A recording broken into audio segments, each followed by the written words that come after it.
Hello. Now you get to see me in my other vehicle. This is my truck. That's actually what I'm normally using. Going to have to get a holder though to hold my phone. So I don't know if I'm in frame or not because things are moving around and I'm going to concentrate on the road. Anyhow, heading to the post office. I have 6 orders that are out today, so that's great. And so anyhow, it relegates me to having this time on the road where I have a few minutes where I don't have to be doing something else. So anyhow, what to talk about today? Well, first of all, welcome to Sweet Home, California. My name is Jennifer, and because it is named after California, I guess I should probably cover some stuff about California. So let me tell you a little bit about what Governor Newsom is up to. Well, he is basically sabotaging the solar industry. California is one of the few places where solar power really kind of makes sense. And so when we moved here from Maryland, that was a high priority on our list to find a home that had solar panels. And preferably that were already paid for, that we didn't have to take on a lease, because even though with a lease, yeah, you're going to save some money, you still have to pay for the actual solar panels. So anyhow, we bought a house that already had panels installed, and of course the value of the house was reflected in that. So we paid more for the house than we would have if that same house did not have solar panels. And we were told the benefits of that are that we don't have to do the time of use energy price grid.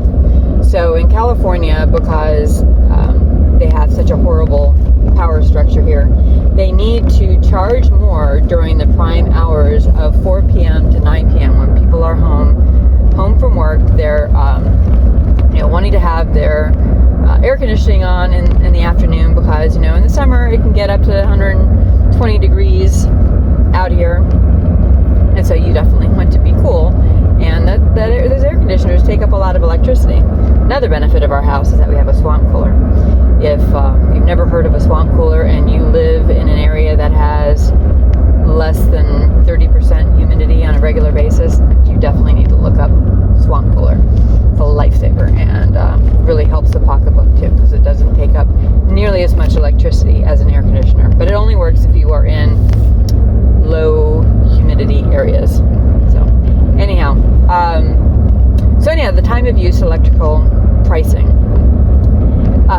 They could charge you, I don't know exactly what the numbers are right now, even though I just looked at them about a week or two ago, 45 cents per kilowatt during that high demand usage, because they want to encourage you not to be using electricity when everybody wants to the most.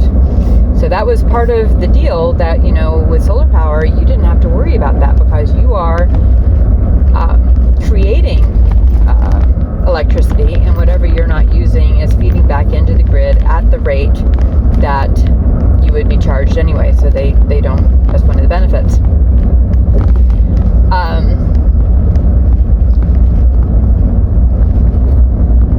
Anyhow, I just got a notice in the mail from Southern California Edison that they are going to be switching that out. They're like, oh, we want to save you money. We're going to go ahead and move you over to a time of use program. Well, luckily they have a little calculator that, based on your usage the prior year, they can tell you how much they think that you're going to wind up having to pay with this new time of use thing if you don't change your ways of using electricity. And the difference in price from what we're paying now was going to, then again, because we have solar power, it was like $1,300 for the whole year. But if we switched over to the time of use, it was going to be around $1,800. And again, we're on solar panels already, so that's the reason why it's so low. There are people I have neighbors that are paying $500 a month that don't have solar panels. So obviously solar panels make a huge difference there once they're paid off. So obviously I said, no, I don't want to switch over, and luckily, because I am on solar panels, they gave me that option. I didn't have to go to the time of use plan, but if I didn't do anything, they were going to automatically switch us to the time of use plan. So anyhow, luckily got that done. Well, now Newsom is doing something else. So this is statewide. So Southern California Edison, that was just our utility that was doing that. But now Newsom, they have all of these different incentives for people to get solar power, and part of that is included that whatever you don't use goes back to the grid, and you get paid basically what the cost would have been if you had used it. So if you would be charged 26 cents per kilowatt and you had excess, then you would be paid 26 kilowatt. You wouldn't, it would be deducted from whenever you go over. For instance, if you, like during the winter months, I use more electricity than I generate. In the summer months, I generate more electricity than I use. But anyhow, that was a deal that was struck up when Arnold Schwarzenegger was governor. And in addition to getting rebates back, tax incentive rebates back for spending the money to put the solar panels on in the first place, because they are very expensive. And you really don't see any savings for quite a while, especially if you don't have those tax incentives.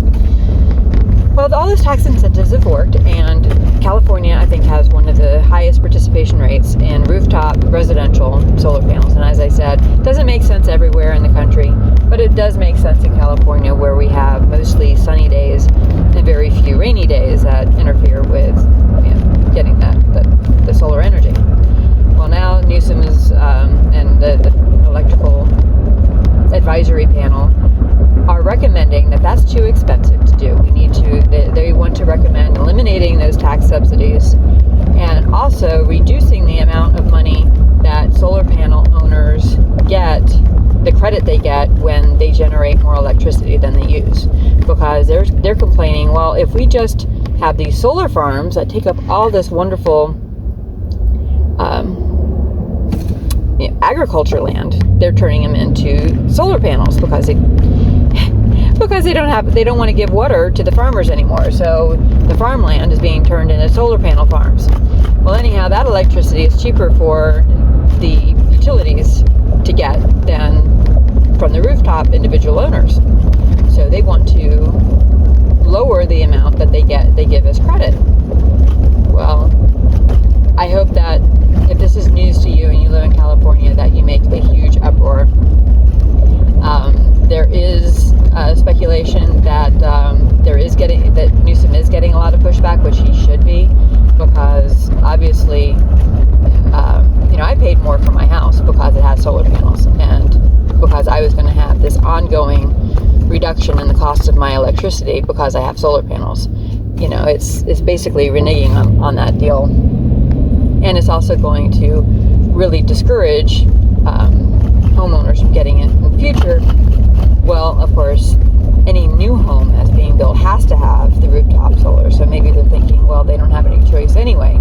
But there's still a lot of existing homes out there that don't have rooftop solar, and by eliminating the incentives and eliminating this guarantee of that you get as credit anything extra at the same rate that you would be paying if you were paying for the electricity is really a bad deal. And so anyhow, I am almost here at the post office. I just wanted to share that with you and hope that if this is news to you, that you reach out to the governor's office, your local representatives and state senators and all that. I'm not really sure who all has the power on here aside from Newsom, but we need to put that pressure on him so that this doesn't happen. And then at the same time, they want to incentivize additional electric cars, and then they're not wanting to put the effort into the infrastructure and incentivizing individual rooftop solar panels. We're never going to be able to generate the type of electricity we're going to need if everyone switches over to electrical. So anyhow, God bless. Thanks for listening, and I will talk to you later.